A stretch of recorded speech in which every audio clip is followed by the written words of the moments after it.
Hello, hello. Bonjour, bon après-midi, bonsoir selon votre aire géographique. Bienvenue à Tingafam. Moi, je suis Diderot Gantier, agri-entrepreneur, armateur en agriculture. Vous êtes sur la ferme agricole ou à peu près ou encore l'exploitation agricole Tingafam où nous associons plusieurs types de cultures et plusieurs types d'élevage. Tinga Farm, c'est une exploitation qui est située à peu près à 200 km de la capitale de Yaoundé au Cameroun et qui est située à peu près à 450 km de la capitale économique Douala. Nous sommes pas loin d'une route principale qui est là, qui part de la route principale. Oui, tu peux montrer, tu peux filmer la route principale. Nous sommes pas loin de la route principale qui relie d'un côté Douala et qui relie d'un autre côté l'ouest Cameroun qui est Bafoussam. C'est une zone qui est très stratégique parce que nous sommes limitrophes à plusieurs régions du Cameroun. Nous pouvons quitter ici, nous rendre directement sur Yaoundé. Nous pouvons quitter ici, nous rendre directement sur Douala. Nous pouvons quitter ici, nous rendre directement à l'Adamawa. Ce qui rend l'espace un peu stratégique. Venez, je vous présente ce que c'est Tingafam. On commence d'abord par notre campement où nous dormons, où nous cuisinons, où nous faisons nos expérimentations. Allez, suivez-moi. Ok, donc, à Tingafam, je parlais tantôt tout à l'heure, nous associons plusieurs cultures et nous expérimentations tout de même plusieurs cultures. Vous verrez par exemple de ce côté-ci, nous avons le hangar qui nous sert le hangar qui nous sert d'ombrage pour la mise en pépinière de nos plants. Nous avons plusieurs types de plants. Nous avons les plants de bananes, nous avons les plants de bananes plantains, qu'on appelle plantains. Nous avons les plants de cacao. Nous avons des plants de plusieurs variétés d'arbres fruitiers que nous allons vous présenter tout à l'heure. Nous avons des petits bacs que nous faisons à côté pour essayer pour la multiplication de nos variétés de plantains et des bananes plantains. Tout à l'heure, je vais vous les présenter, mais pour l'instant, retrouvons d'abord directement sur le campement. Associons ici l'agriculture à la technologie. À Tingafam, vous allez vous rendre compte que nous sommes éclairés là par énergie solaire. À l'entrée directement, nous apercevons des lampadaires solaires qui illuminent notre entrée. Parce que c'est vrai que quand on parle souvent d'agriculteurs et tout de suite, on se dit que c'est un peu de la galère. Ben non, on se plaît vraiment dans ce que nous faisons. Nous sommes très à l'aise. Nous n'avons pas de problème. Nous n'avons rien à envier aux personnes qui vivent en ville. Donc, Tingafam, c'est le meilleur. Donc, ici, en fait, c'est un puits que nous avons creusé il y a à peine 5 à 6 jours. Parce qu'on avait vraiment des sérieux problèmes en approvisionnement d'eau. Nous puisions précédemment l'eau à peu près à 100 ou à 150 mètres de la zone du hangar de la pépinière. Nous avons donc décidé de creuser ici un puits manuellement, il faut le préciser, pas avec des machines. Parce qu'il est important de savoir que quand on se lance en agriculture, on doit faire avec les moyens qu'on a. Il est important de le savoir, il faut faire absolument avec les moyens qu'on a. Donc ça, c'est un puits que nous avons creusé qui part à peu près à 10 mètres, 10 à 11 mètres de profondeur. Et nous avons décidé tout de suite sur le coup d'installer une pompe solaire. Une pompe qui est alimentée par énergie solaire, qui va nous permettre de puiser de l'eau, de pomper de l'eau en journée sous le soleil. Vous voyez par là, par exemple, bien. Vous allez voir par ici, par exemple, les panneaux solaires que nous avons commandés. Deux panneaux solaires de 200 watts, il faut le rassurer, pour une pompe d'à peu près 270 watts. Rappelons que c'est la marque Winbry, qui a une qualité supérieure. Je tiens aussi à rappeler que pour lier agriculture à la technologie ou à la tech, il faut d'abord s'y connaître en tech. Donc, en dehors d'être agriculteur ou agriculteur amateur ou bien agriculteur ou planteur en devenir, je suis ingénieur en énergie solaire et en énergie électrique. Donc, c'est de même normal que ce soit lié. Rappelons-nous aussi, à Tinga maintenant, nous faisons le maximum de ne pas sortir notre quotidien habituel en ville. Essayer de vivre l'actualité tout le temps. Raison pour laquelle nous avons décidé d'installer Internet ici dans notre campement. Parce que, rappelons, il n'y a pas de réseau ici. Nous sommes en pleine forêt. Nous sommes en pleine forêt du centre. Ouais. Nous sommes en pleine forêt du centre. Donc, il était important que nous puissions rester connectés, avoir accès aux informations, pouvoir communiquer avec nos partenaires, pouvoir communiquer avec nos partenaires, pouvoir communiquer avec nos familles et le moins idéal parce que s'offrir une antenne ou un antenne relais, ça coûte vraiment cher. Par contre, qu'on a fait le pont entre une antenne relais et une antenne satellite qui nous permet d'avoir accès à Internet. Il y avait vraiment pas match, donc nous avons basculé rapidement pour avoir une antenne satellite qui nous permet d'avoir accès à Internet. En attendant, peut-être qu'on puisse avoir SpaceX qui sera au Cameroun en 2023, qui sera la meilleure. Mais jusqu'ici, nous sommes pas mal satisfaits du débit parce que le débit nous permet d'avoir le résultat qu'on veut. Donc, avançons. Après ce satellite Internet que nous avons installé, vous voyez ici, là, on appelle ça un petit boucaro. Ok, ça c'est un petit boucaro à la villageoise que nous avons fait construire là.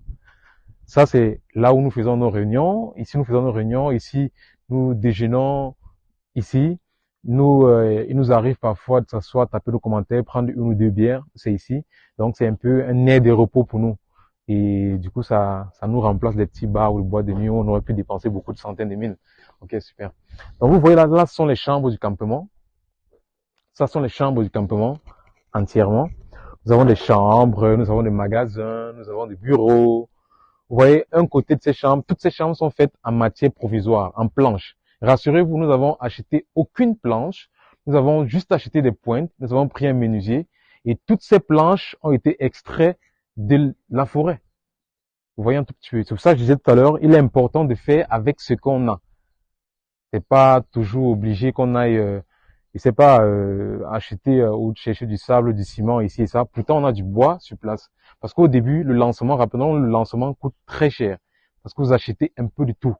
Donc, il faut miser sur ce qu'on a de disponible sur place pour pouvoir mettre en valeur et obtenir le résultat dont on a besoin.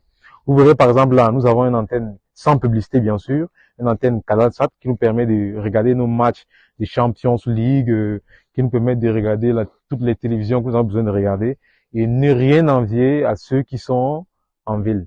On essaye d'être au maximum possible, d'avoir notre autonomie dans tous les sens, que ce soit l'autonomie au niveau de la nutrition, l'autonomie au niveau du divertissement.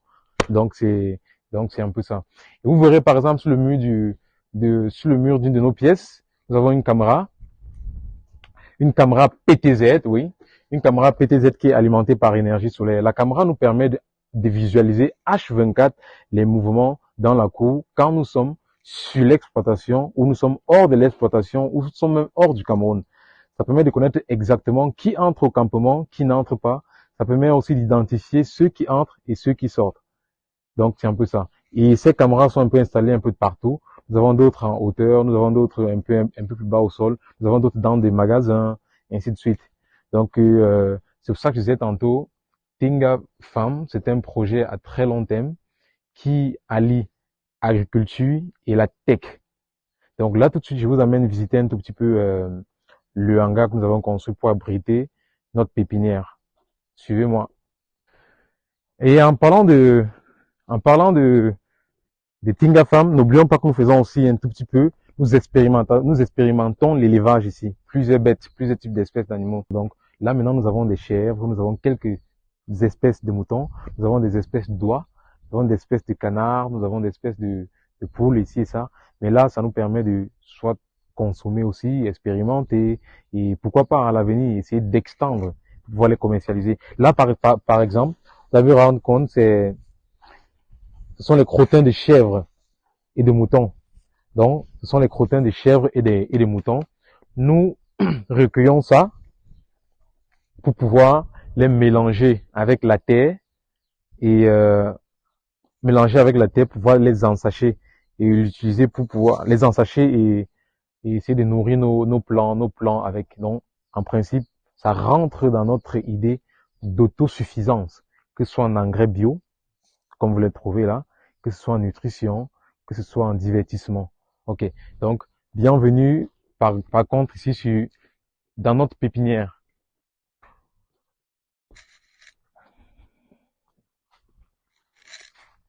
Ouais, vous allez vous rendre compte que la pépinière ici, elle est très verte. Parce que nous prenons absolument soin. Nous ne blaguons pas avec notre pépinière. Elle est arrosée tous les 48 heures. On les arrose. Tous les 48 heures, on les arrose. Il est important de le préciser. Là, ici, c'est la pépinière de cacao uniquement. Ici, c'est uniquement la pépinière de cacao. Donc voilà, puisque nous développons, rappelons que nous sommes en train de développer une plantation de plus de 100 hectares sur lesquels nous plantons du cacao, de la banane plantain, des arbres fruitiers, à savoir les oranges, les mandarines, les safous, encore appelés les prunes, ou les pamplemousses. Nous avons aussi les cocotiers, plusieurs autres fruits dont je vais vous présenter tout à l'heure. Donc ça, c'est, comme vous voyez, c'est la pépinière de cacao uniquement. La pépinière de cacao, là, actuellement, c'est la deuxième vague. Ça, c'est la deuxième vague de pépinière de cacao que nous faisons. La première vague était à peu près à 45 000. Et ici, la deuxième vague, actuellement, nous sommes en train de l'extendre à peu près à 65 000. Donc là, maintenant, nous avons à peu près 22 000 pieds qui sont déjà disponibles. Et nous sommes en train d'extendre loin là-bas au fond, si vous constatez bien. Nous sommes en train d'extendre là-bas au fond à peu près 40 à 45 000 pieds. Ce qui va nous donner au total un résultat de 65 000 prix. Pour la préparation, ça c'est dans le cadre de la préparation de l'année agricole 2023. Parce que à mi-mars, au plus tard en fin mars, nous allons être transplantés dans nos plantations. Ok. Donc vous allez voir par exemple ici. Vous allez voir par exemple ici où nous sommes en train de transplanter dans les sachets nos germois d'arbres fruitiers. Vous voyez ici par exemple, ça, ce sont les corossoles. Ça sont les corossoliers. Donc ça, c'est la pépinière des corossoles que nous sommes en train de développer. Nous avons une ambition de faire 2000 plants, 2000 à 2500 plants d'arbres de corossoliers en fait, 2000 à 2500 plants de corossoliers. Je pense que là, actuellement, nous pouvons déjà être à 1000, 1500, 1500 pieds. Donc ça, c'est une partie et l'autre partie loin. Vous allez voir une autre partie ici qui sont uniquement les mandarines, des orangers. Et voilà, donc c'est un peu ça. Donc ici, nous allons extendre une grande partie de cacao et une grande partie d'arbres fruitiers.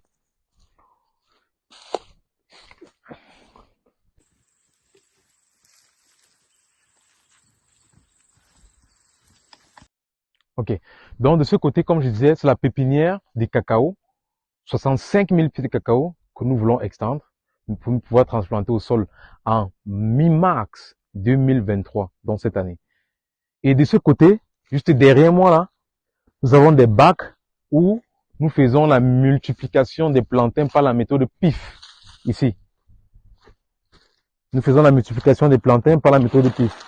Vous verrez par exemple là, ce sont ceux qui ont déjà été prélevés. Ceux-ci ont déjà été prélevés. Et là, ça attend juste le prochain prélèvement. Vous verrez de ces côtés, ceux-ci aussi qui se préparent bientôt à être prélevés. Ceux-ci aussi qui se préparent à être prélevés. Ouais. Ceux-ci qui se préparent à être prélevés aussi déjà. Donc ça va être le deuxième prélèvement pour la multiplication de nos rejetons de plantains par la méthode PIF, il faut le préciser. Donc ici là, nous avons le troisième bac. Nous avons le troisième bac ici. Nous avons le troisième bac qui doit aussi bientôt être prélevé.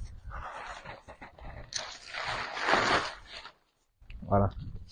Et là, nous avons le quatrième bac de ce côté qui n'est pas encore le quatrième bac ici qui n'est pas encore rempli.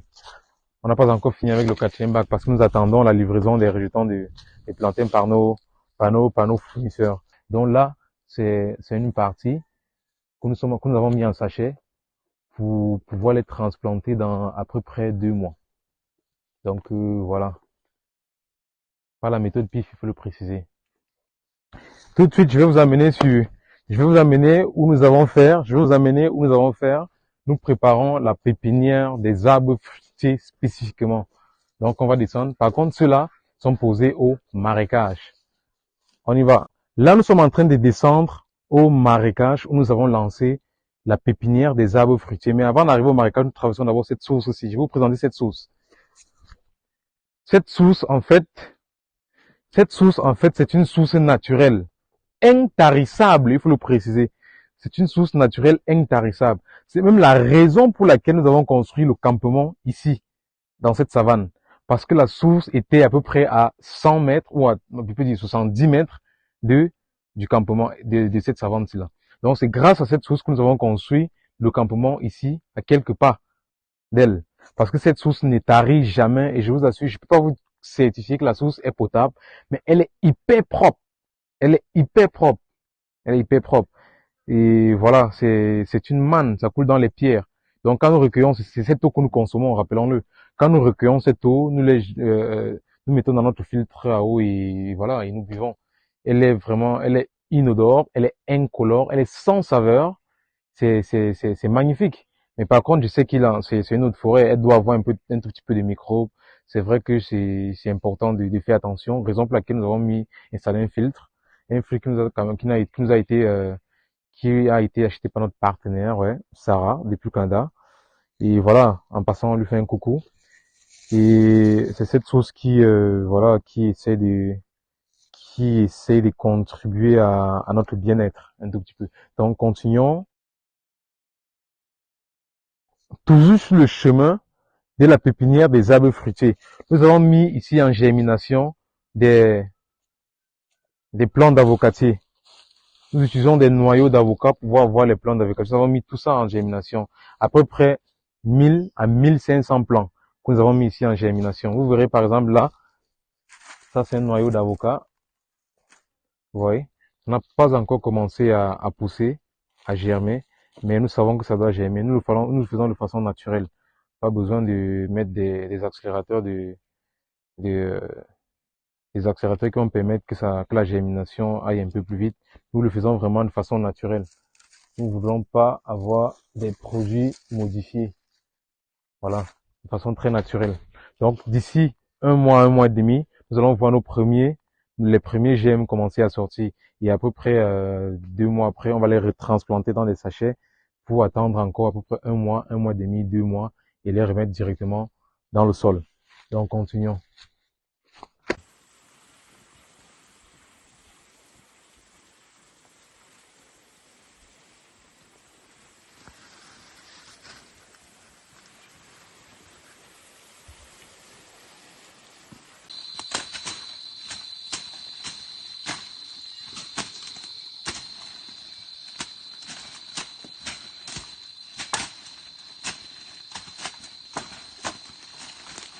Et la prochaine fois, je vous amène maintenant dans le hangar des animaux. Le hangar où nous gardons nos animaux. C'est vrai qu'ils sont tous en divagation actuellement. Rappelons que nous essayons de réduire nos frais le maximum possible. Nous avons des herbes, nous avons du fourrage un peu de partout. Donc on les laisse se nourrir tout seuls. Moutons, chèvres, voilà. Donc pour l'instant, nous allons aller dans le hangar des animaux. Je vais vous présenter les quelques bêtes qui sont sûrement sur place. Je pense que ça va être la volaille. Donc suivez-moi. Vous attendez déjà le son.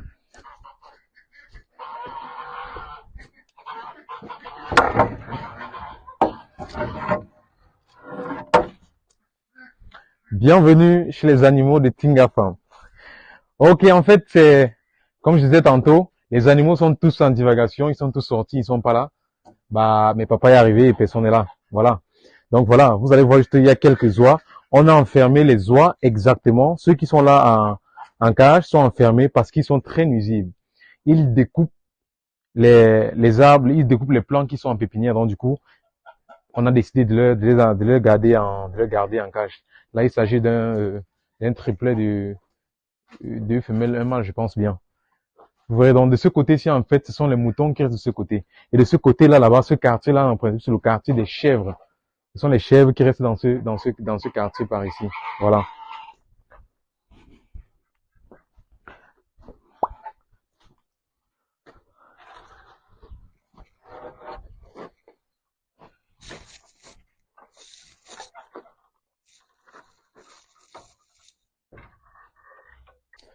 Par ici, derrière, par contre, nous avons une autre espèce de volaille par ici. Ouais, ils sont en divagation. Je pense que ce sont les plumopates, ouais. Par contre, ici, on a une petite prison pour pour les poules têtues. Ah, voilà, il y en a quelques-unes qui pondent déjà. Ok. Ceux-ci sont en prison, tiens, parce qu'ils sont têtus. Par contre, ici, par contre, on a une autre espèce. Ça sont les canards barbares aussi, ouais. Eux, par contre, ce sont aussi des nuisibles. Ils détruisent la pépinière. On leur a mis en cage. Voilà. Là, ici, on a une race. On a une race spéciale de canards. Des cannes et des canards que nous avons là. Ce sont les canards hollandais mélangés avec des canards barbares. Voilà. Voilà. Et de ce côté, nous avons une autre race de canards qui sont aussi là dans leur chambre d'hôtel. Ouais. Appelons qu'ils sont tous des passages.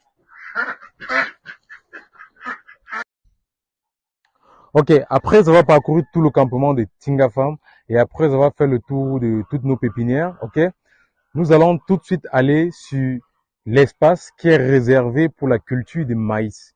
Je disais tantôt, nous expérimentons plusieurs types de cultures, et en l'occurrence la culture du maïs. Nous avons décidé cette année de faire 10 hectares de maïs qui doit permettre de nourrir nos bêtes et de nourrir nos ouvriers. Donc, allons sur l'exploitation. L'exploitation, en fait, nous sommes en pleine préparation du sol. Et là, il est vraiment hyper inaccessible. Et pour ça, pour profiler et voir exactement tout ce qui se passe, si les choses se déroulent comme il le faut sur les 10 hectares, nous avons prévu aller avec notre drone. Rappelons-le, Tinga Farm, c'est la liaison entre l'agriculture et la technologie. Donc, notre drone doit nous permettre de faire le tour des 10 hectares pour nous rassurer si les herbes qui ont été découpées sont déjà secs, pour que nous puissions nettoyer, si les arbustes qui ont été découpés sont aussi déjà secs. Donc, rendez-vous sur l'espace du maïs.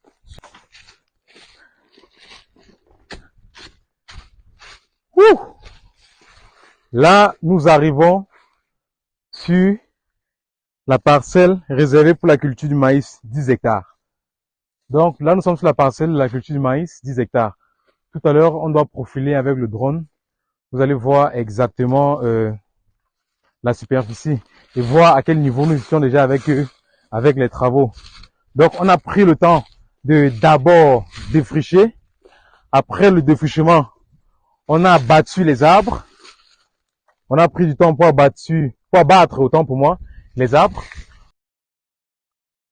Ok. Donc là, on va essayer de lancer notre drone.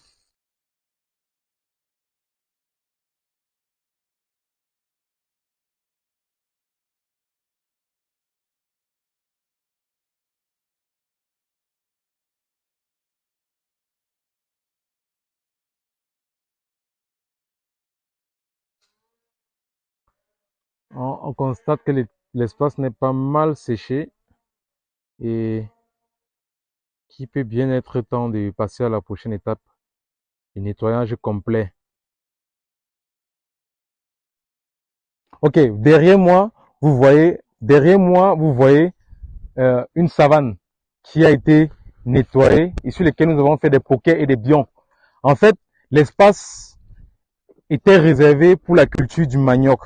Nous avons pu mettre le manioc juste sur une partie, mais nous sommes rendus compte qu'il y avait des éleveurs de bœufs dans la zone, ce qui nous a empêché de continuer. Donc, il fallait trouver d'abord une solution sur comment empêcher l'accès des bœufs sur notre site de culture du manioc avant de continuer de cultiver. Parce que ça ne sert à rien de cultiver et que des bêtes viennent détruire. Il faut trouver une solution pour pallier à ça, pour empêcher les bêtes de détruire cette culture avant de la continuer. Donc voilà, on a donc décidé de continuer cette culture cette année, donc à mi-mars-avril 2023. Et pour ça, si vous vous rendez compte, nous avons fait presque une barrière sur tout l'espace qui est réservé pour la culture du manioc. Donc là, nous sommes sur le chemin. Nous nous rendons comme ça sur les 10 hectares, l'espace des 10 hectares pour la culture du maïs. Donc je disais tout à l'heure, nous sommes en pleine préparation des sols. Donc voilà, je tenais à vous présenter cette partie-ci. Vous comprenez que voilà, nous ne sommes pas là pour jouer. Nous expérimentons, nous disons bien, parce que faire 1 hectare de manioc, c'est pas grand chose. Nous appelons ça expérimentation. Parce que nous sommes là pour travailler des grandes parcelles. Nous voulons faire par exemple 10 à 15 hectares de manioc. Mais pour arriver à ça, faut d'abord que nous puissions expérimenter, nous rassurer que la production sera de qualité et que le sol est adapté pour pouvoir faire notre manioc. Donc, suivez-moi. Tout à l'heure, je parlais des bœufs, de la présence des bœufs, qui est un facteur très gênant pour la culture des maniocs.